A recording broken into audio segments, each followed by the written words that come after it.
Jaya Radha Madhava Kunja Bihari.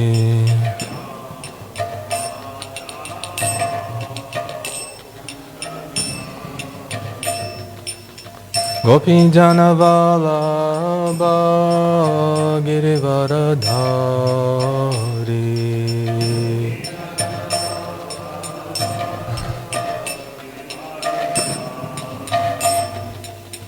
Gopi Jana Vallabha Girivaradhari.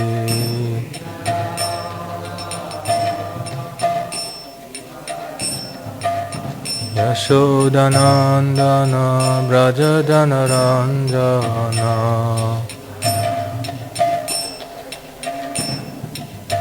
Yashodanandana Brajadanaranjana.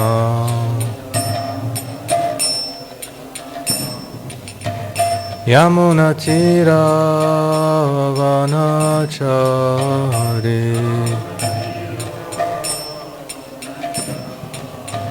Yamunatira Vanachari.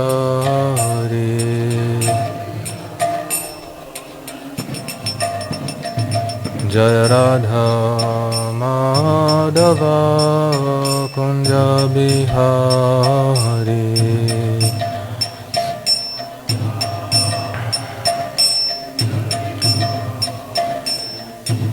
Gopi Jana Vallabha Girivaradhari.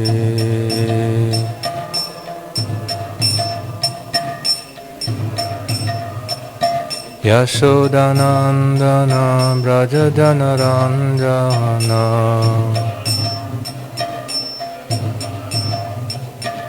Yamunatira Vanachari.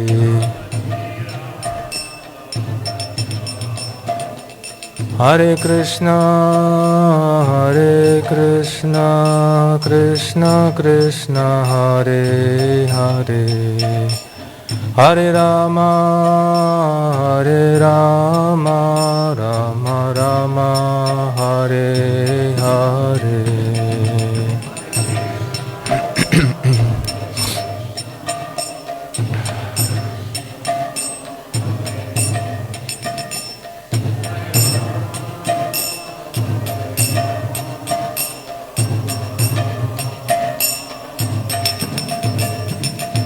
Hare Krishna, Krishna Krishna, Hare Hare. Hare Rama, Rama Rama, Hare Hare.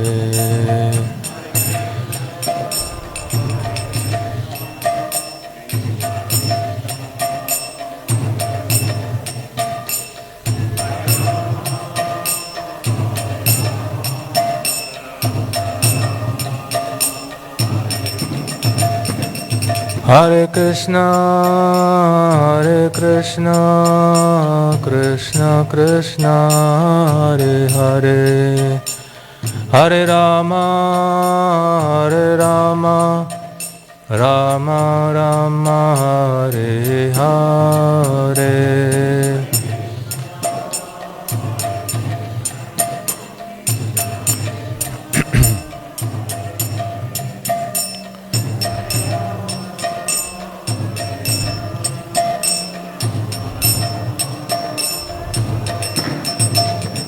Jaya Prabhupada, Jaya Prabhupada, Jaya Prabhupada, Srila Prabhupada.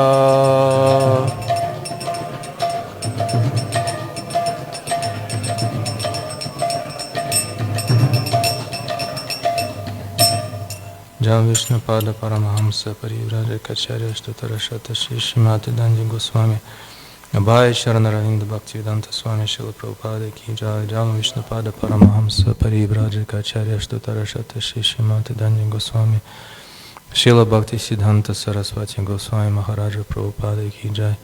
Ananta Koti Vaishnava Vrinda Ki Jai. Grantaraj Srimad Bhagavatam Ki Jai. Samaveta Bhakta Vrinda Ki Jai Gaura Premanande. All glories to assembled devotees, all glories to assembled devotees, all glories to the assembled devotees, all glories to Shishi Gurung Shi Gurunga.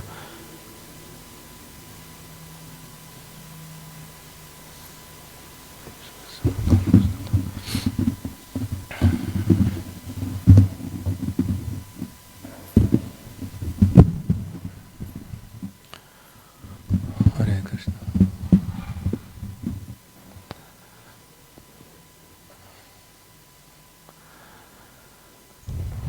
With the permission and blessings, or actually on the order of His Holiness Bhakti Chaitanya Maharaj, I'll read another verse from the Srimad Bhagavatam and try to say a few words on Srila Prabhupada's instructions on this verse.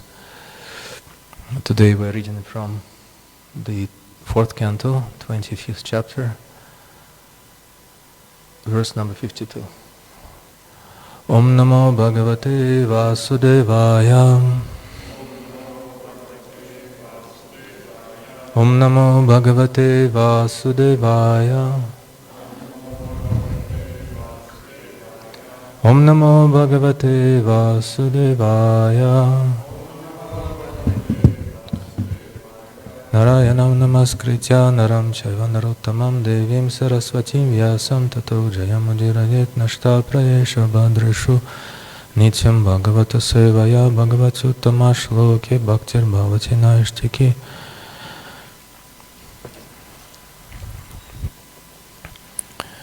Asurinama Paschadvas Asurinama Paschadvas Taya Yati Puranjanaha Taya Yati Puranjanaha Gramakam Nama Vishayam Gramakam Nama Vishayam Durmadena Samanvitaha Durmadena Samanvitaha Asurinama Paschadvas Taya Yati Puranjanaha Gramakam Nama Vishayam Durmadena Samanvitaha.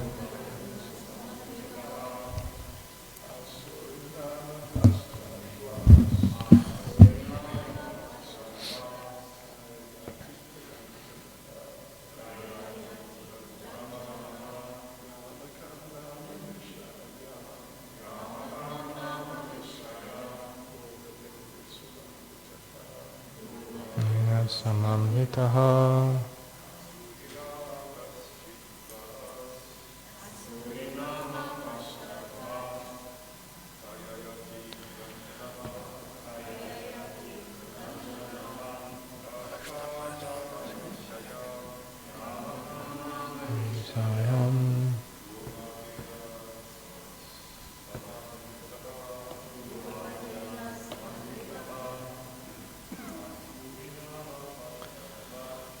Surinama Paschadvas Jaya Yati Puranjanaha Namakalam Vishayam Dena Samanvitaha Asurinama Paschadvas Taya Yati Puranjanaha Gramakam Nama Vishayam Durmadena Samanvitaha Asurinama Paschadvas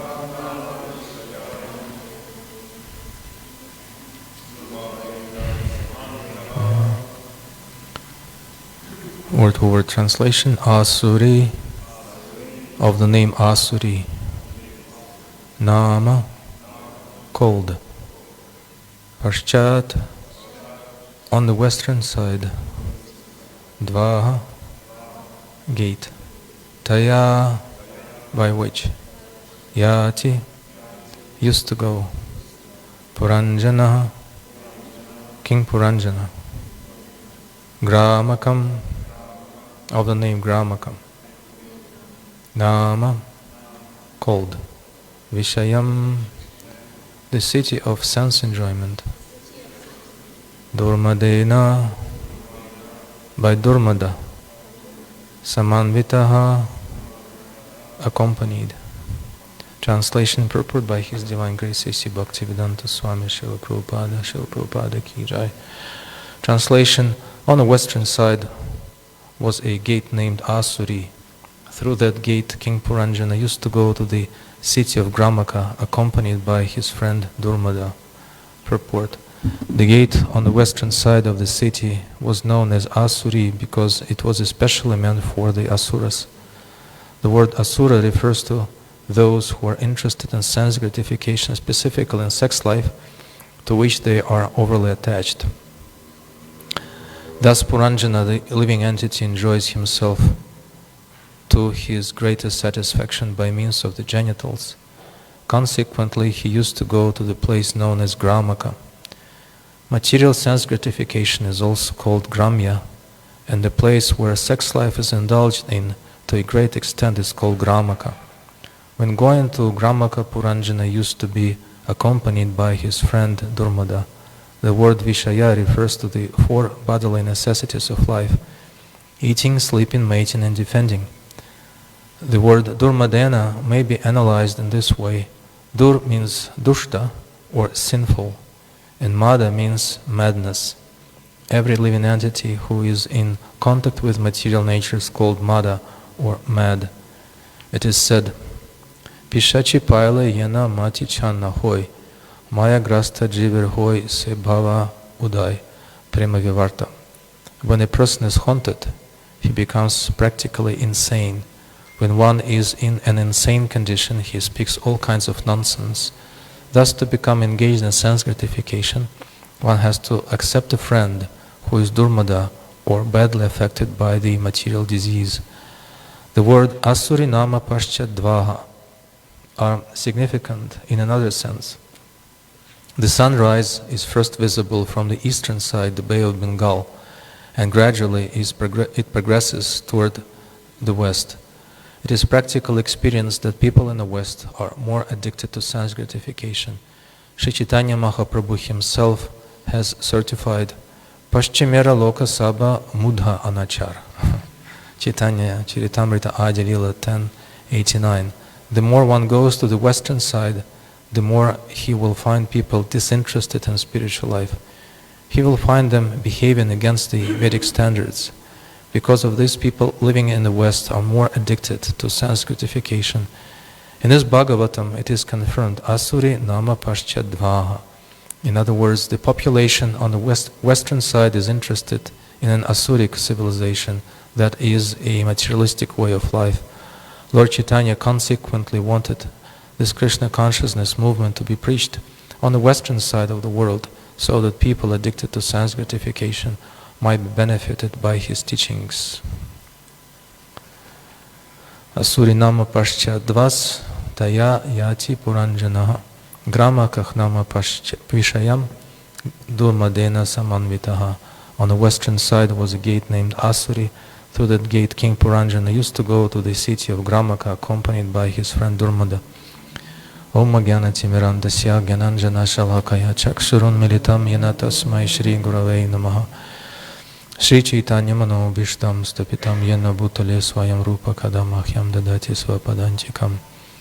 Vandeham Shri Gurok Shri Yutapada Kamalan Shri Gurun Vaishnavamscha Shri Rupam Sagrajatam Sahagana Ragunatam Vitam Tam Sajivam Sadvaitam Savadutam Parijana Sahitam Krishna Chaitanya Devam Shri Radha Krishna Padan Sahagana Lalita Shri Vishakan Vitamscha He Krishna Karuna Sindho Dinabandho Jagatpate Gopisha Gopika Kanta Radha Kanta Namostute Tapta Kanchana Gaurangi Radhe Vrindavaneshwari Vrishabhanu Sute Devi Pranamami Hari Priye Vancha Kalpatarubhyascha Kripa Sindhubhyavacha Patita Anam Pavanebhyo Vaishnavibhyo Namo Namaha Jaya Shri Krishna Chaitanya Prabhu Nityananda Shri Advaita Gadadhara Shivasadi Gaura Bhakta Vrinda Hare Krishna Krishna Krishna Hare Hare Hare Rama Rama Rama Hare Hare Namo Vishnu Padaya Krishna Prishtaya Bhutale Shrimati Bhaktivedanta Swami Niti Namine Namaste Saraswati Devi Gauravani Pracharine Nirvishesha Shunyavadi Paschata Desha Tarine Mukam Karoti Vachalam Pangum Langayate Girim Yat Kripatamaham Vande Shri Gurundina Taranam. So we continue to explore the city of King Puranjana, and we have already heard descriptions of, you could say, downtown districts of the city, civilized and related to some maybe materialistic but cultured and civilized activities. Yesterday His Holiness Bhakti Chaitanya Maharaj spoke about one ear of the two, the left ear, which was meant for elevation of the living entity within the material world to the higher planets, and then further on to the spiritual world. And likewise, the senses we have heard about, the eyes and the nostrils and the mouth, can be used for proper application of the living entities' life in the material world, which is to elevate him back to his original position. It is explained in the 9th canto of Srimad Bhagavatam that Yanmaya Cherchitam Pumsam Sthityu Patyu Pyayahi Anugrahacha Nivritir Atmalabhaya Chirshyate. In the 11th canto of Srimad Bhagavatam is explained that Maya, even though sometimes Maya is depicted as almost like an opposite force to Krishna, but actually she is Krishna's pure devotee who just happens to be doing an unpleasant task of disciplining, chastising, and even punishing living entities, and also testing their determination and testing their actual motives before they are admitted or readmitted, as Prabhupada oftentimes, actually always very consistently speaks with that prefix re, describing the living entities' return to the spiritual world, return, reunite, revive, remember, or re-engage in the service of the Lord. So before we are readmitted to the spiritual world, Maya has that very important task of testing us for forbidden items or forbidden motives. Just like in the airport, security usually makes us go through the metal detector over and over again until we stop triggering the alarm and buzzing, until we have emptied out all our metal items, and they inspect them and make sure that they're not posing any threat to the fellow passengers and the aircraft. In the same way, Maya has that unpleasant task, and Jiva Goswami explains in Tattva Sandarbha that she doesn't like doing it. She doesn't want to do this kind of unpleasant job, and also Krishna feels sorry for her. Jiva Goswami explains that he doesn't want her to do that, and definitely we don't want her to do that to us, but somehow or other it needs to be done. So she does it very humbly and very diligently. So in that verse, in the 9th canto of Bhagavatam, it is explained that Maya sthitit patya payayahi, in all the three phases of material creation, in its creation, in its maintenance, and then dissolution, Maya, what she does is she tries to help us manifest our original desire to go back to the spirit, to Krishna, and serve him. Atmalabhaya Chirshyate. And this verse specifically says that in the three phases of Maya's functioning, it's actually Krishna's mercy manifested through those phases of Sthityut Patyapyahi Anugrahaya Chanivritir Atmalabhaya Chirshyate, in order to extend to us his mercy in a form and shape that we cannot help but accept.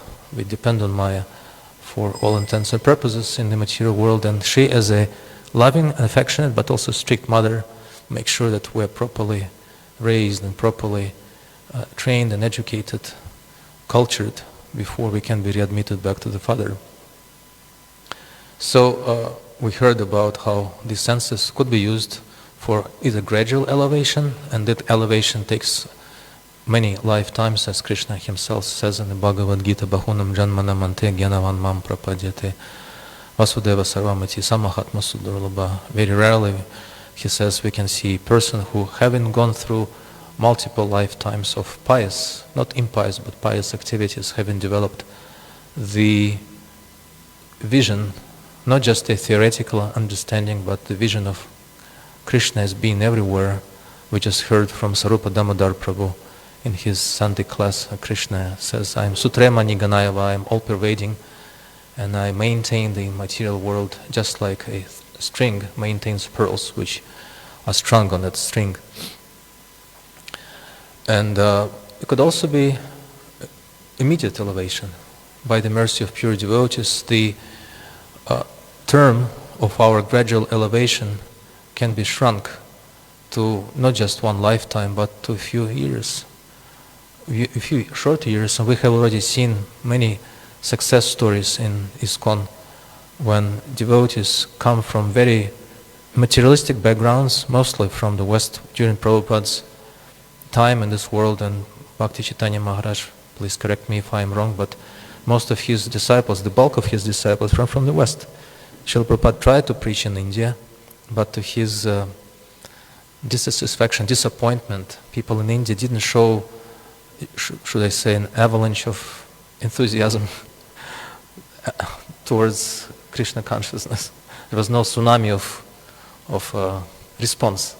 He tried, he pleaded with them to help him in preaching Krishna consciousness, but most of his disciples, even in India at that time, up until the point of his departure from the West. Prabhupada says in the third canto of Srimad Bhagavatam, referring to the emergency situation, once there was an incident in South India. Srila Prabhupada traveled in the southern parts of India where people are very pious, even compared to people in other parts of India. Sri Chaitanya Mahaprabhu, who is quoted here by Srila Prabhupada in this purport, says, what's the word? Paschimera loka sabha mudha anachar. And Lord Chaitanya says that people in the West are very materialistic. Mudha, you know what mudha is. It's more than materialistic, very foolish, ill-behaved, stupid. And he was referring to not to residents of Europe at that time. Maybe he was, but he was referring particularly to the western parts of India. When he was sending Sanatana in the Rupa Goswami, he was sending, actually, from what I remember, he was sending, there was a description of Rupa and Sanatana Goswami benefiting and uplifting the western residents of the western parts of India who are not well behaved. People in the current states of Uttar Pradesh and further to the west were not so cultured. And when he was sending Jagadananda Pandit to Vrindavan, he told him, you please always keep the company of Rupa and Sanatana Goswami, never leave them. You cannot associate with the people of Vrindavan for a different reason. He said, they're on a different level of devotional service than you, so please do not mix with them freely. Stick to Sanatana Rupa Goswami, never leave their company. So Lord Chaitanya Mahaprabhu was referring to the western part of India, parts of India, but Srila Prabhupada extends that description, including Western countries, as his own pranama mantra, which, from what I understand, was written by himself. Only he could encapsulate his own mission in the Sanskrit verse back then, when he gave that second part of pranama mantra to his disciples. Nirvishesha shunyavadi paschatya desha tarine. Namaste sarasvatya devi gauravani pracharina nirvishesha shunyavadi paschatya desha tarine. That pranama mantra, sometimes Sanskrit scholars, it just brings to mind another aspect of Prabhupada's preaching. As we know, he translated his books from Sanskrit into English, and he took great care and great pain to carefully transplant the message of Bhagavatam into a foreign cultural background and also into the foreign language. Sometimes or oftentimes there are no proper words in the English language or any other language for that matter in the world. Some languages even don't have the word God, like the Chinese language. I was told that there is no word God in the Chinese language. How do you translate the Supreme Personality of Godhead into Mandarin? So Prabhupada was very carefully transplanting meditation on each and every word.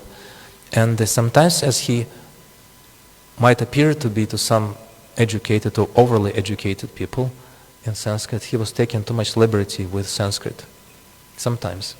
And sometimes they say kind of condescendingly, well, Prabhupada was not a Sanskrit scholar, he was a poet. So he took liberty and took license with language, because he wasn't a Sanskrit scholar, unlike us, and that's why he didn't know how to translate properly. But there were a few incidents. Harikesha Prabhu was remembering, recently listened to his remembrances of Srila Prabhupada, and he remembers how he was with a Sanskrit scholar, like top-notch Sanskrit scholar from Udupi, who was brought to Srila Prabhupada to consult, to give advice on how to translate the 5th canto of Srimad Bhagavatam. It's very technical and very difficult to translate. So Prabhupada asked for advice from a Sanskrit Pandit, so he was brought in. And he gave his opinions on how particular nuances of the Sanskrit prose or poetry should be translated in the 5th canto. Then he gave his opinion, and Prabhupada, Harikesha Prabhu remembers very humbly, he looked at the verse and he said, well, I think this word has to be translated like this. And Harikesha Prabhu remembers that at this point the Sanskrit Pandit was just stunned. He just shut up. He didn't know what to say, because Prabhupada was right. Something exploded in his head, in that Sanskrit Pandit's, and he immediately understood, yes, Prabhupada is right and I'm wrong. And that was not a single isolated instance. Prabhupada sometimes he would engage with Western Sanskrit scholars, who again came to him with their conceit and pride of being educated and being non-religious, which in their eyes was a merit, because it allowed them to judge things objectively, unlike these people given to their beliefs and fables. And then Prabhupada would engage with them fearlessly, and he would defeat them. Badrinarayan Maharaj was remembering how a particular Sanskrit scholar came with his students to kind of inspect what's going on in this ISKCON temple, claiming to be a Vedic place. And he started speaking with Srila Prabhupada, and immediately his pride was deflated by Prabhupada's quoting from that Shastra, from that Upanishad, from that Vedic scripture, from this and that, the logic and this, and that guy was completely devastated. And his students were cheering for Srila Prabhupada and not for him, like that. So Prabhupada was extremely deliberate in the choice of words, and he was extremely expert in not just going by the literal meaning of the Sanskrit, but he could see the deeper meaning of everything written in the Bhagavatam. He could extract it and he would present it in his own purports. When we studied that, I was fortunate to have the company of Gopi Paranandana Prabhu, his association at his school, for like 4 years. Not that I learned much, but just by association of Gopi Paranandana Prabhu was worth it. Every single day. And one of the classes we had to go through the commentaries of Srila Prabhupada and the Acharyas, Sridhara Swami, Jiva Goswami, and Vishwanatha Chakravarti Thakur would read the verse, and would try to translate the verse ourselves into English, and then we would read Prabhupada's translation. We were forbidden to look it up. We had to come up with our own first. And then Prabhupada's would always be better than us, always, on all levels, grammatical, stylistic, and poetic, and everything was covered.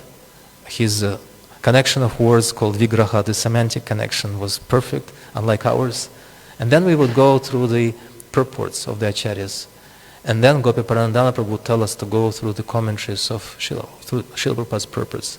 And I cannot express how surprising it was every time we read Prabhupada's purpose after reading the commentaries of the Acharyas, how every single important point of the Acharya's commentaries was incorporated into his somehow.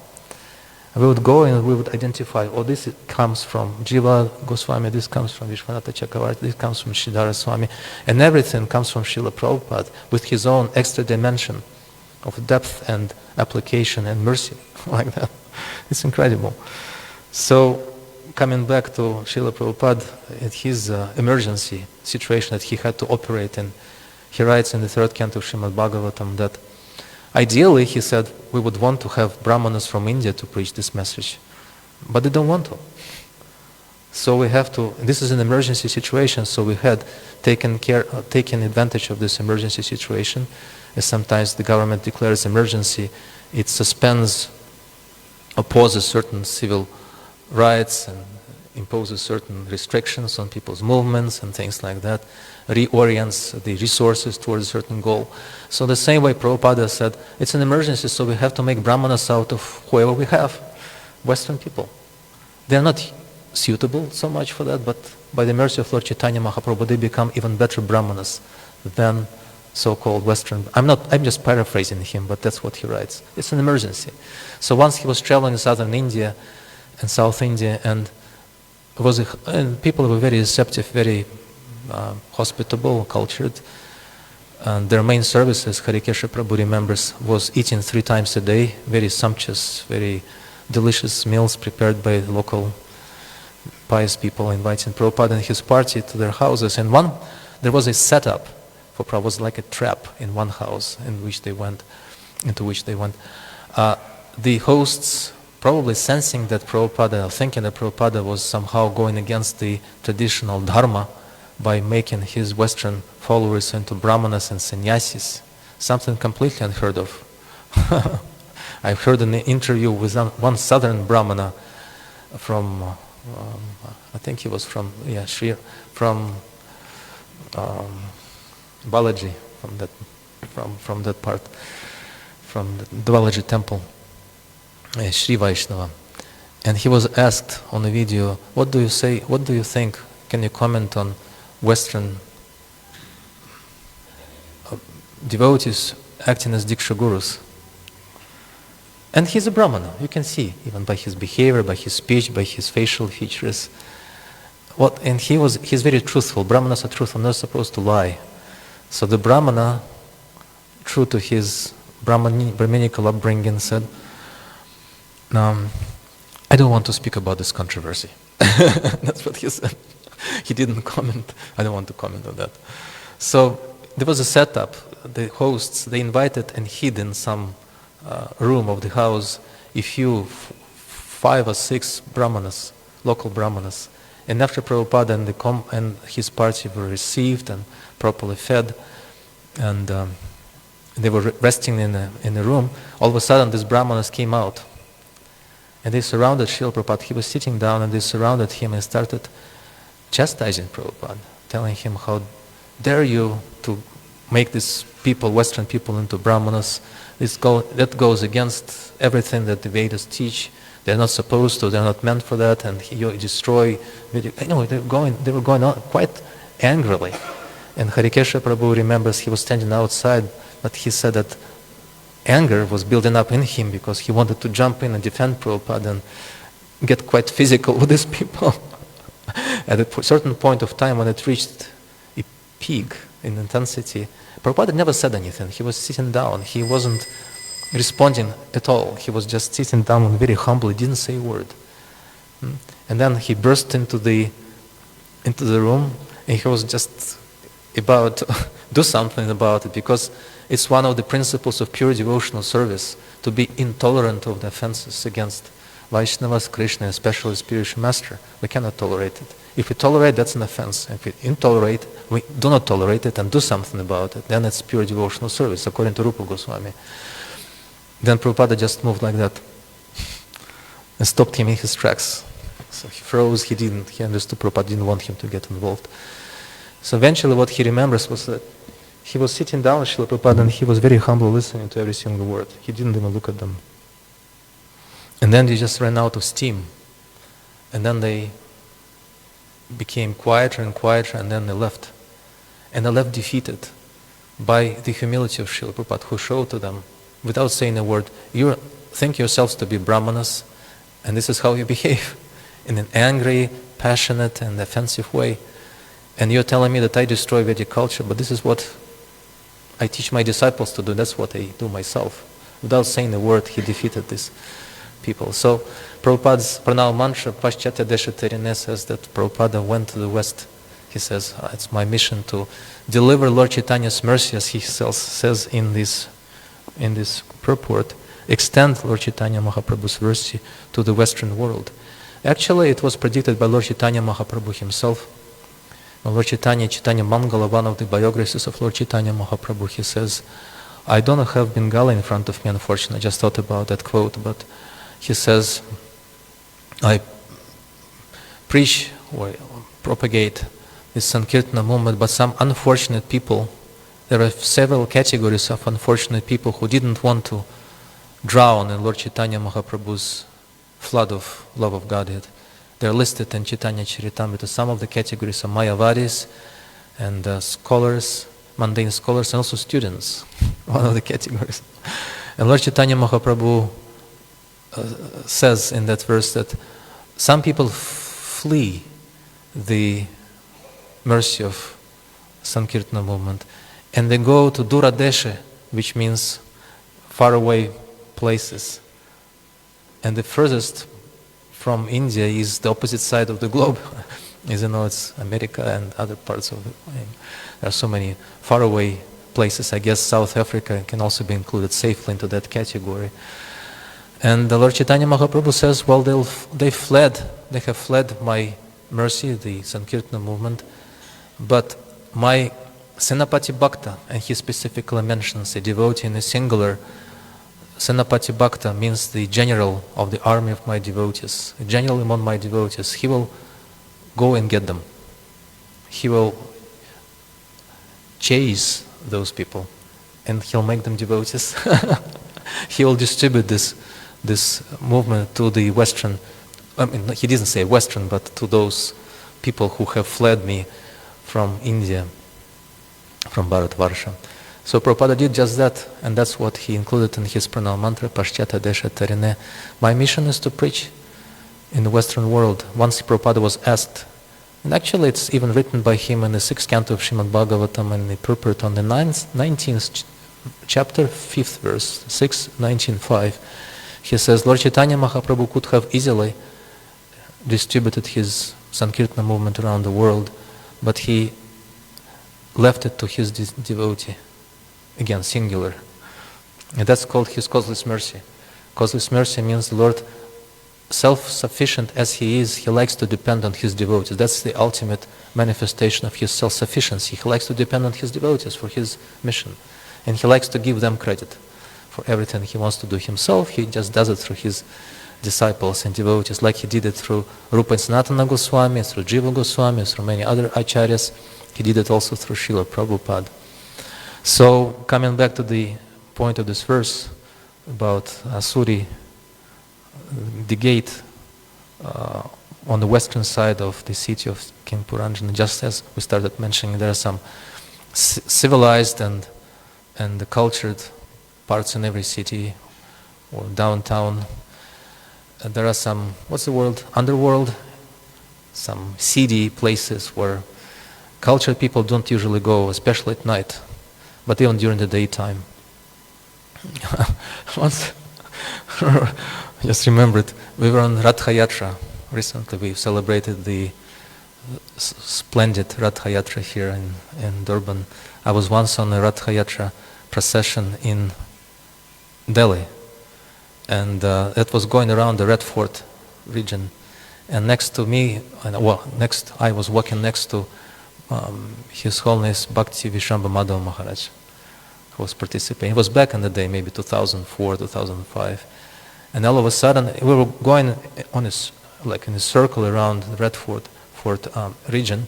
And then all of a sudden, Maharaj told me, look at where we are right now. And I couldn't figure out what he was referring to, but he said, look at this.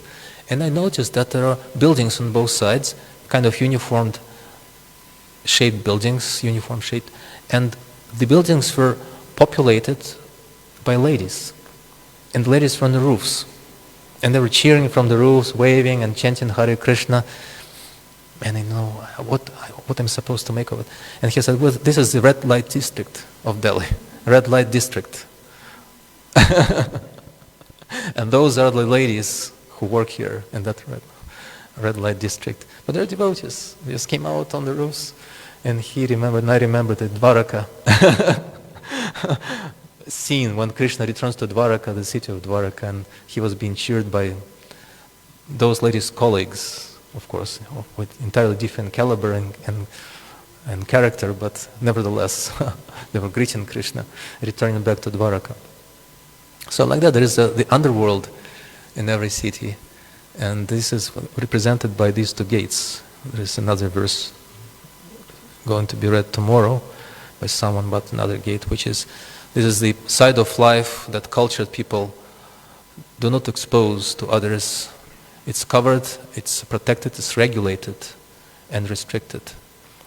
As Krishna says, he himself refers to this side of life in the Bhagavad Gita, of all books. He refers twice to the sex life which is not contrary to religious principles. In the 7th chapter he says, Dharma viruddha bhutishu kamosmi bharatarshaba. I'm sex life which is not contrary to religious principles. I remember once Braja Bihari Prabhu, a very well-known devotee in ISKCON. He is the head of the what's ISKCON Resolve, used to be at least. And he told us that the editors of this particular verse had a very important, very significant decision to make by not placing a comma there. I'm sex life which is not contrary to religious principles. He said that the comma after sex life, if you put a comma in there, that can destroy ISKCON. Because it would make it read, according to, again, Maharaj, please correct me if I'm wrong, but from what I remember, he explained, if you put a comma there, then the sentence will mean, I'm sex life, full stop, which is not contrary to religious principles. But Krishna qualifies what kind of sex life is not contrary to religious principles later on. In the 10th chapter of the Bhagavad Gita, he says, Prajanam chasmi kandarpa, I am that sex life which leads to good progeny. Only that sex life is me, represents me, because the 10th chapter of the Bhagavad Gita speaks about Krishna's manifestations in this world.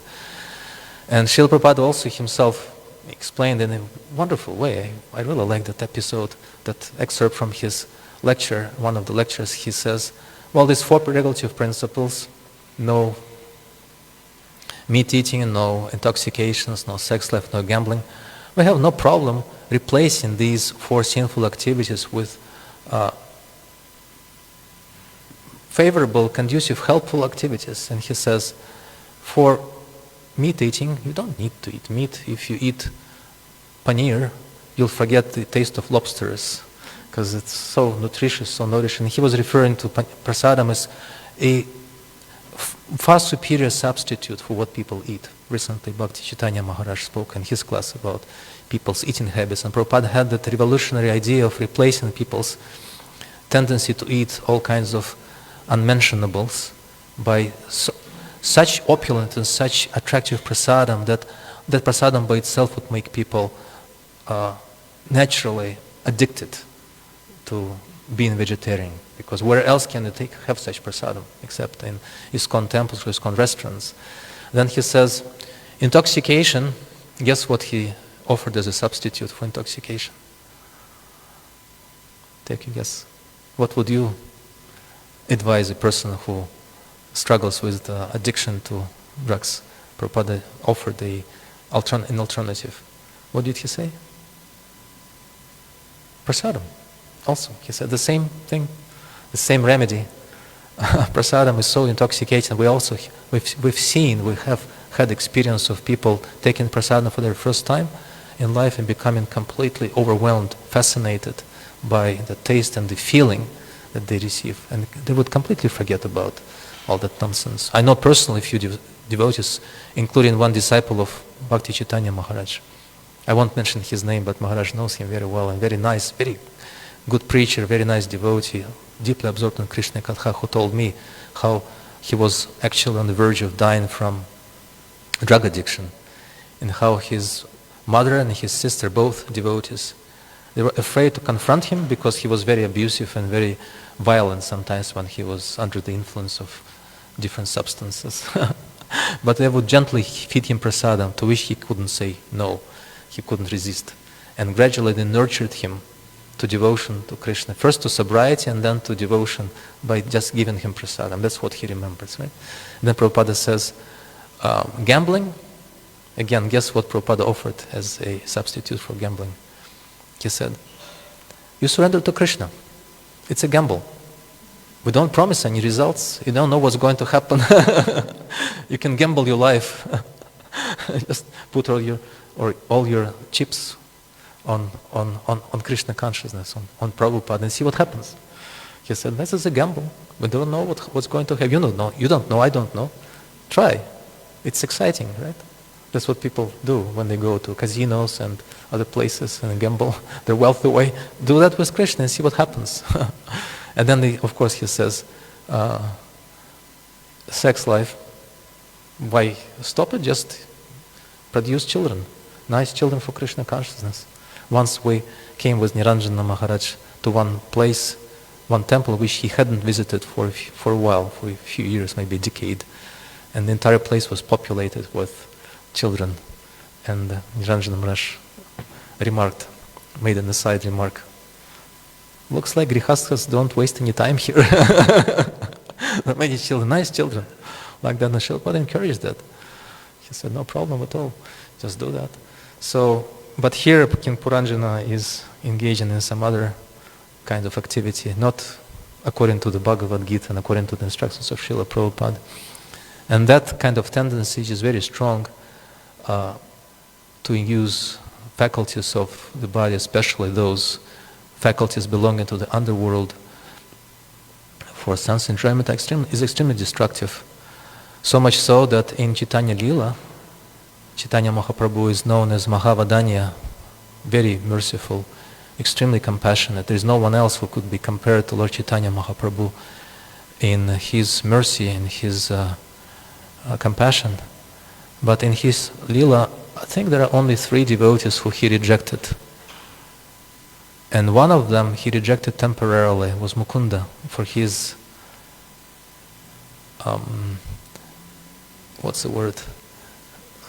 engagement with some Mayavadis.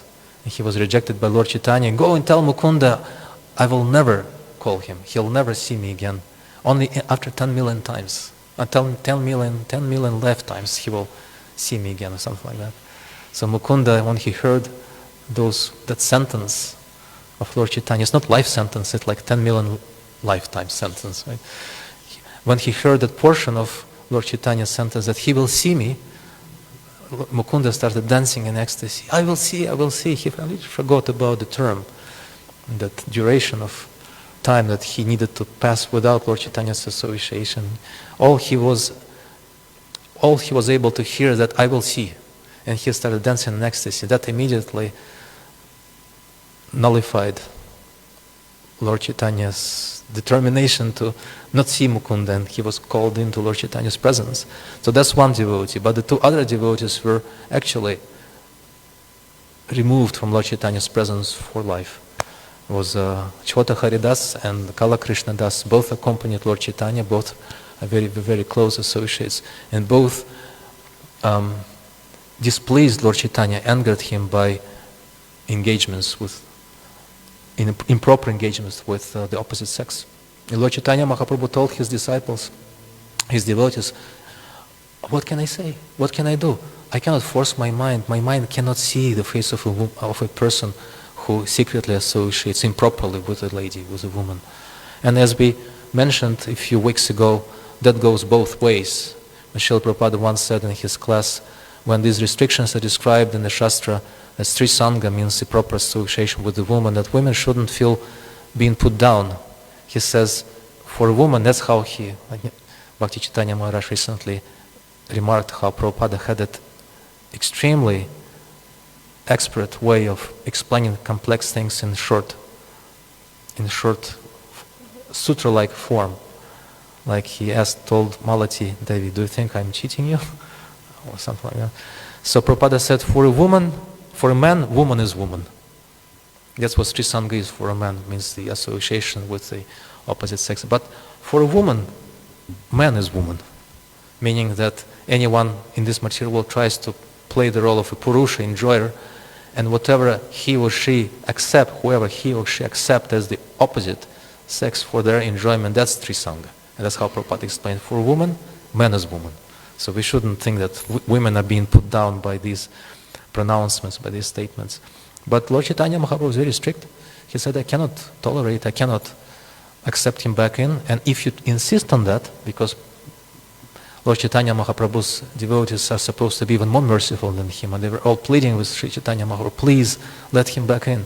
Please do something about it. And he told them, well, if you ever mention that to me again, I'll leave and you'll never see me. He will never see me, but you will also not see me if you try to insist on me being merciful to him. That's a mercy. So, of course, there's no Chhota Haridas later on committed suicide, and Kala Krishnadas was sent to serve the mother of Sri Chaitanya Mahaprabhu, Shatya Devi. So Prabhupada was also extremely strict with that, on that regard, and he showed it by his own example. When he was already bedridden, very sick, very ill, and it was 1977 from what I know, almost like on his deathbed, and his glorious sister Pishima of Bhavatarini, her initiated name was, she was a god sister of Prabhupada as well as his biological sister.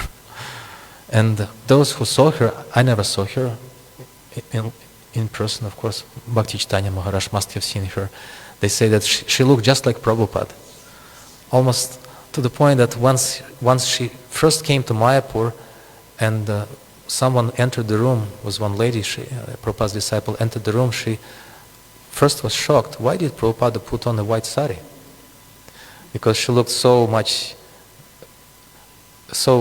similar to Srila Prabhupada, her facial expression, the eyeglasses and the height and everything. But then she understood it was a lady, Prabhupada's sister. And she was a Mahabhagavati Vaishnavi. She was so exalted and Prabhupada glorified. Of course, he would sometimes tease her in English because she didn't understand English, so he took advantage of that and he would make jokes, you could say, at her expense sometimes. Not because she didn't understand what he was speaking about in English. He said that, look at her in English, she's so fat. And she says she doesn't eat anything. She says it's water. But I say it's fat. No, ladies don't appreciate this kind of jokes, or men, especially ladies. But she was a Mahabhagavati Vaishnavi, and she really loved him. She didn't understand, but she understood. She loved Prabhupada more than anything in her life, anybody. And Prabhupada would also loved her. So she came to Prabhupada once, when he was very ill. And there were some disciples of Prabhupada in his room. When she entered the room, they got up and started going somewhere. They had some service to do, almost like leaving Prabhupada alone with that lady, with Bhavata, his sister, in the room. And Prabhupada very sternly stopped them, told them, where are you going? I'm a sannyasi and she's a woman. How can you leave me alone with her in the room? What are you thinking? What do you think you're doing? Like that. So he was very strict about it. But then Prabhupada also explained, and that's what I probably say last, is by following the process of devotional service, starting with hearing and chanting of Krishna, about Krishna, these words of the Bhagavatam, the holy name of Harinama Sankirtana, Krishna Katha, they have the power to sever this knot of attachment to improper association, proper or improper, any kind of association. By Krishna Katha, Kastripnuya Tirtha Padobi Dhanat. This is a verse in the 3rd canto of Srimad Bhagavatam spoken by Vidura. Kastripnuya Tirtha Padobi Dhanat Satreshava suribir idyamanat at karna nadim purushasi yato bhava pradam geharatim chinnati. The verse says that this Krishna Katha has such power that just by entering one's ears, Krishna Katha and Krishna's name, and especially when Krishna Katha and Krishna's name are fortified, you could say, by the mercy of devotees, especially spiritual master who has that potency, who has that ability, and the function by his instructions fortify our attachment to Krishna Katha and Krishna's name, and also make Krishna Katha and Krishna's name more potent. It sounds illogical, it sounds paradoxical. How can Krishna, all-powerful, can be made more potent? Prabhupada explains by the mercy of association, by the mercy of a spiritual master, his instructions, that spiritual knowledge and the principles of devotional service become more effective, just like a sword when it's sharpened by what do you call it, the sharpener. Then it becomes more sharp and more effective. In the same way, when we sharpen our practice by following very strictly the instructions of the spiritual master and serving him, then Krishna Katha and the holy name of Krishna become disposed favorably towards us, and they act more efficiently. So that has to be fortified by following the instructions of the spiritual master. On the contrary, if a person rejects the spiritual master and rejects his instructions, then Krishna Katha and the holy name will not help him.